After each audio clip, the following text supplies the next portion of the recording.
Shalom, shalom bene data, twongeye gushimira Imana kandi iyo yatuboneye uyu munsi mwiza, yatuhaye uwundi munsi ngo tuwunezererwemwo, twongeye ikindi cumweru, yabanye natwe mu cumweru cashize, none twongeye ikindi cumweru. Ubu ni ubuntu bw'Imana budasanzwe, iyi ni ineza y'Imana ituma tuvyuka, ituma tugenda bikemera, ituma ibyo dukora bigakunda. Ubwo ni ubuntu bw'Imana. Ubwo buntu bw'Imana rero ngo dukomeza gushimira Imana buri munsi tuvuga ngo Mana warakoze, Mana wagize neza. Umuntu wese aho aherereye arazirikana gusenga Imana, kuyishimira. Ntihakagire umuntu abyuka mu gitondo ngo yitegure ngo agende atabanje guca bugufi imbere y'Imana ngo ibwire ngo Mana ndakokonesa. Nubwo wayibwira amagambo make, nubwo wayibwira amagambo atatu canke ane, ariko umwe ukagira iyo signe de reconnaissance yo kubwira ngo Mana wakoze. Ko hariho benshi baba bapfuye, hari benshi bari mu bitaro, ariko guca bugufi ugashimira Imana, ukayishimira nimba agaciro mu maso y'Imana. Hari ibyo dukora kandi tuba tuzi neza yuko iyo tubikoze kuko binezeza Imana, kuko ijambo ry'Imana rirambwira ngo Imana ibera hagati y'amashimwe y'abana bayo. Rero mureke dushimira Imana ko Imana itwongeye ukundi kwezi, ko Imana itwongeye ikindi cumweru, ko Imana igiye kuduha gusoza umwaka turi mahoro, ko Imana duhagazeho iri kumwe natwe, iri mu ruhande rwacu. Mureke tuyishimire, tuyibwire ngo Mana wakoze. Uyu munsi Imana se ku mutima ni Zaburi nkunda cane, n'abantu benshi barayizi, ni Zaburi Psalm 23. Ego iravuga ngo Uwiteka niwe mwungere wanje sinzakena, andyamisha mu canke c'ubwatsi bubisi, anjana iruhande rw'amazi adasuma, asubiza intege mu bugingo bwanje, ayobora inzira yo gukiranuka kubw'izina rye. Naho nanyura mu gikombe c'igicuru c'urupfu, sinzatinya ikibi cose, kuko ndi kumwe nawe. Ishimbo yawe n'inkoni yawe nivyo bimpumuriza. Untunganiriza ameza mu maso y'abanzi banje, unsize amavuta mu mutwe, igikombe canje kirasesekara. Ni ukuri kugirirwa neza n'imbabazi bizanyumaho misi yose nkiriho, nanje nzaba mu nzu y'Uwiteka iteka ryose. Tugereye gusengera muri Zaburi, umuntu wese arasenga, asengeye muri Psalm harimo amagambo meza akomeye cane. Tubwire Imana aho Dawidi yariko aravuga ngo sinzagira ikintu na kimwe ciza nkena. Iyo buri gitondo uri isi y'umwuka irabyumva, iyo tubyuka twatura iby'ibyiringiro byacu, tukatura ko tutazakena, tukatura ko tarakimwe dushobora kubura amaboko y'Imana, isi y'umwuka irabyumva kandi ikabimenya, hama nayo ikagira ibyo irekura. Imana ikarekura ubwo buntu, Imana ikarekura ikintu cose waba ukenye ikakikurekurira. Reka rero umuntu wese asenge, dusengere muri ijambo, ariko umurongo ushaka gusengera uko dusengeramwo n'uyu murongo uvuga ngo untunganiriza ameza mu maso y'abanzi banje, usize amavuta mu mutwe, igikombe canje kirasesekara. Ngo ni ukuri kugirirwa neza n'Uhoraho bizanyumaho iteka ryose. Reka dusengerere muri aya majambo, tubwire Imana ngo Mana igikombe cacu gisesekare, igikombe cacu gisesekare ubwiza bwawe. Muri kuno kwezi kwa 11, muri kino cumweru, tuzabona igikombe cacu gisesekara ubwiza, tuzabona igikombe cacu gisesekara ubuntu bwayo, tuzabona ikiganza cayo, igikombe cacu gisesekara faveur, tuzabona igikombe cacu gisesekara ineza yayo, maze kugirirwa neza n'imbabazi bize bitwomeho, bize bibane natwe, bize bidushore iki cumweru cose. Mana turi imbere y'amaso yawe, turagushimira kwera kwawe, turashima imbabazi zawe, turashima amaraso yamenetse ku musaraba rimwe ku bwacu, turashima ko watwiyegereje, turagushimira ko wabonye ko turabo kwizerwa Mana, ukatugabiza umurimo wawe. Ijambo ryawe rirambwira ngo twari ubwoko budafite Imana, twari turi udafite ibyiringiro by'ejo hazaza, twari kure y'amasezerano, ariko kugura umutunzi w'imbabazi uratwiyegereza, utugira abami mu rugo iwawe, utugira abami n'abatambyi, utugira abadasanzwe. Waradutoranije, uravuga ngo ntabwo mukiri abaja, ahubwo mbagize inshuti zanje. Turashima, turagushimira Mana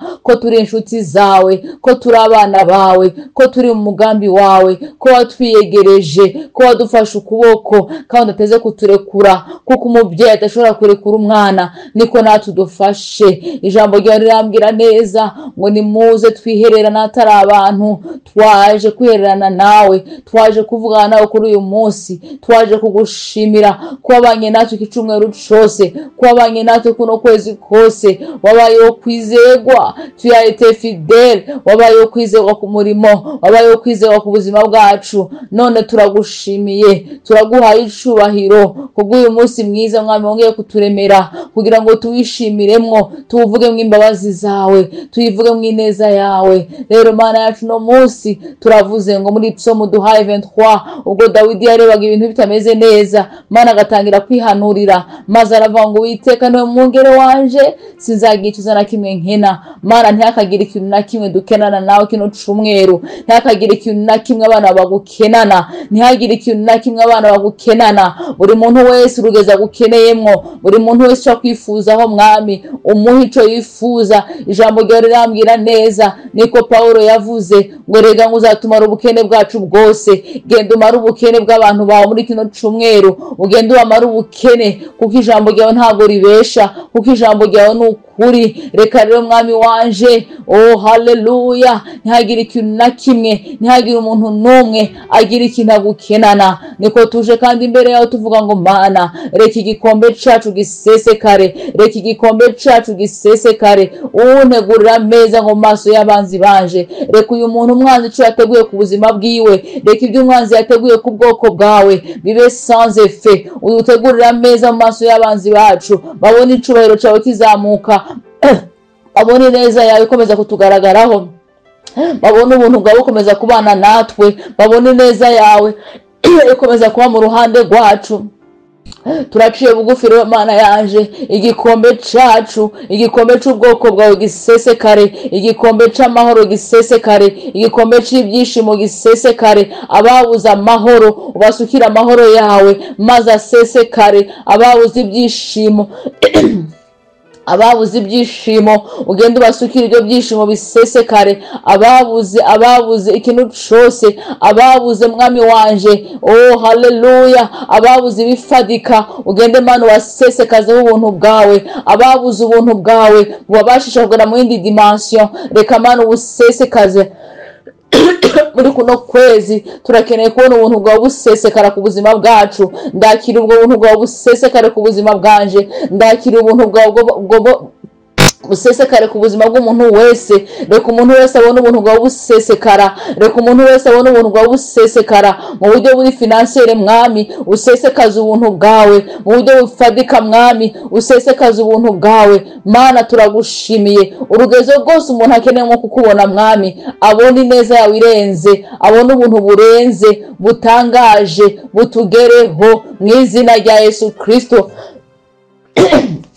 Ndagushimiye ko Mana yacu tubonye neza ya muri kino cumweru bisesekara ku buzima bwacu, igikombe cacu gisesekara icubahiro cyawe n'ubwiza bwawe. Ndagushimiye, ndaguhaye icubahiro kuko ari we bendera ryacu, kuko ari we gakiza kacu. Niko nongeye kukwinginga mwami, mwineza n'imbabazi zawe ntibikave ku bana bacu, ntibikave ku ngo zacu, bitwomeho kino cumweru. Reka umuntu wese neza n'imbabazi byawe mwami bimwomeho mu kazi, bimwomeho mu rugo rwiwe, byome ku rubyaro rwacu. Ineza n'imbabazi byawe mwami ntibikatuveho, bikomeze bibane natwe. Turagushimira Mana yacu ko wumvise gusenga kwacu, ko wumvise kwinginga kwacu.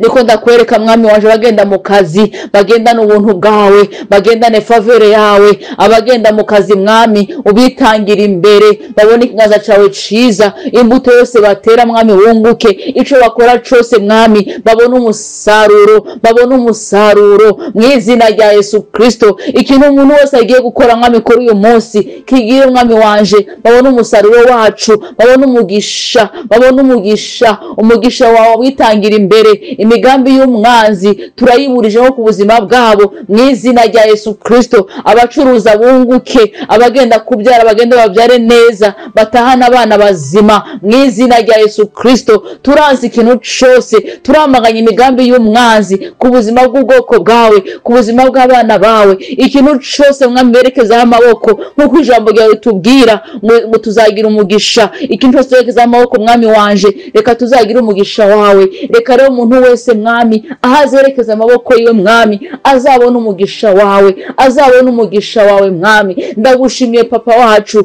ndagushimiye gitare c'amahanga, ndagushimiye mubyeyi mwiza. Reka umugisha wawe duherekeze, reka umugisha wawe dushorere, reka umugisha wawe bane natwe, reka umugisha wawe mwami uherekeze ubwoko bwawe. Turamagana umwuka wa accident, turamagana umwuka w'imfuzire premature, turamagana ikintu cyose teza mwami wanje instability mu miryango y'abana bawe. Turavuze ngo tanga ituze, turavuze ngo tanga amahoro yawe asesekare ku bwoko bwawe, amahoro yawe asendere mu buzima bwacu, asendere mu ngo zacu, asendere mu rubyaro rwacu. Turagushimiye ku bwa favere yawe, turagushimiye ku bw'ubuntu bwawe, turashima imbabazi zawe ko zigiye kutwomaho, ko zigiye kubana natwe. Reka Mana yacu buri muntu wese genda umuhuze n'umugisha wiwe mu mpande zine z'isi, uhuze umugisha wawe n'abantu bawe. Ndavuze ngo mu izina rya Yesu Kristo, ahari umugisha w'umuntu wari we wese mwami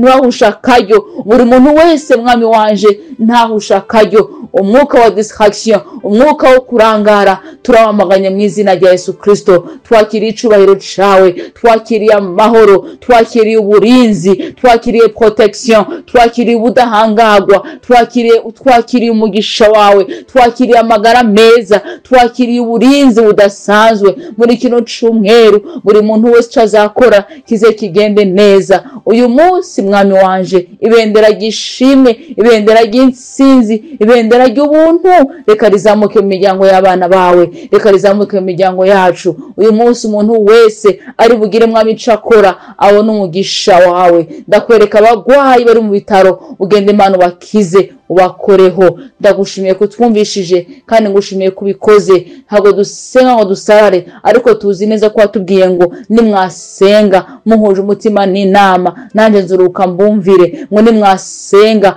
ngo mu izina ryanje, ibyo musaba byose ngo mu izina ryanje muzobihabwa. Iyo twasabye byose mwami waje twesije mu izina ryawe. Ndagushimira Mana yacu yuko izina ryawe, yuko icubahiro cawe kiri kumwe natwe. Ineza n'imbabazi byawe mwami reka bitwomeho, byemeye ku mubyeyi ari hano, byemeye ku muntu wese ugutegerejeho ubutabazi. Ndagushimiye, ndaguhaye icubahiro ko twumvishije kandi kubikoze. Tubisenze mu izina ryawe Yesu Kristo wapfuye kandi akazuka. Amen.